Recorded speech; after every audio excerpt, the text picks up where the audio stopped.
سلام أحبابي.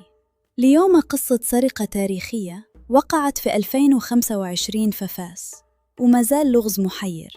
قصة خلت الجميع في صدمة. في ليلة 29 أكتوبر واحد اللص قطع الضوء على الكاميرات وسرق أغلى قطعة تمة، قطعة نادرة بالزاف. سرق خاتم ماريني فيه 12 ماسة قيمته كتوصل ل 22 مليون درهم، جزء من تراثنا اللي ما عندوش ثمن. الغريب باللي ما كاين حتى كسر والإنذار ما صوناش، كأنه اللص عنده الكود السري ودخل بكل برودة دم. اللص خلى بصمة واحدة، ورقة مكتوب عليها شكراً على الثقة، بلا بصمات ولا أثر DNA.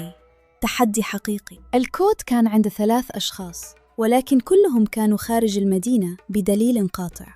القضية باقة سرية ومعقدة بزاف. شنو بان ليكم في هذا اللغز؟